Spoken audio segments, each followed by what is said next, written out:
আচ্ছা, আমরা শেল নদীর পাশে বেলজিয়াম, এটা কিন্তু পূর্ণ চাঁদ বসে আছে। আনসপ, এটা এন্টর্প, বেলজিয়ামের এন্টর্পে শেলডি নদীর পাশে তীরে আমরা দাঁড়িয়ে আছি।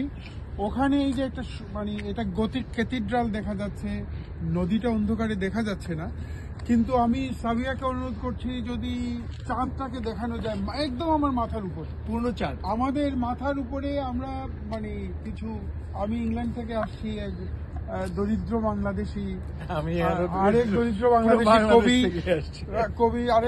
বাংলাদেশি কবি বাংলাদেশ থেকে আসছেন। তো এই নদীর পাড়ে দাঁড়িয়ে আছি, শেলডি নদীর তীরে, শেলডি নদীর তীরে, এবং আধো অন্ধকার, পূর্ণ চাঁদকে ঘিরে। হ্যাঁ, পূর্ণ চাঁদকে ঘিরে, কিন্তু চাঁদটা একটু আগেও ঝলমল করছিল, এখন আপনার কারণেই এটা হচ্ছে। তারা আছে সন্ধ্যা, কিন্তু শেলডি নদীকে মনে হলো দু লাইন, এটা যদিও গাইবার জন্য এখন খুব ঠিক সময় নয়, আমরা বোধহয় রাত 11টা-12টা হয়ে যাবে, কিন্তু শেলডি নদীকে একটু রবীন্দ্রনাথ শুনিয়ে গেলে কেমন হয়? রবীন্দ্রনাথ শোনা উচিত। শেলডি নদীকে একটু রবীন্দ্রনাথ শুনিয়ে যাই। অল্প লইয়া থাকি তাই মোর, যাহা যায় তাহা যায়। অল্প লইয়া থাকি তাই মোর, যাহা যায় তাহা যায়।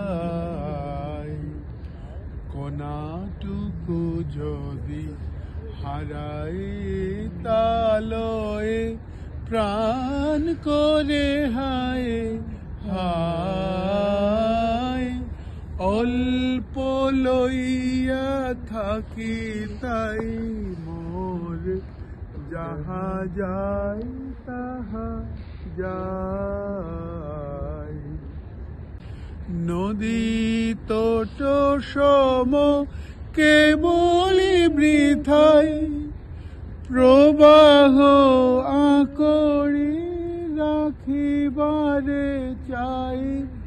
একে একে বুকে আঘাত করিয়া, ঢেউগুলি সব ধায়।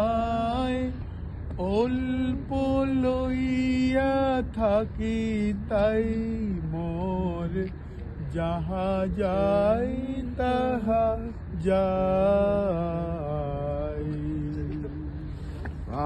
সাধু সাধু।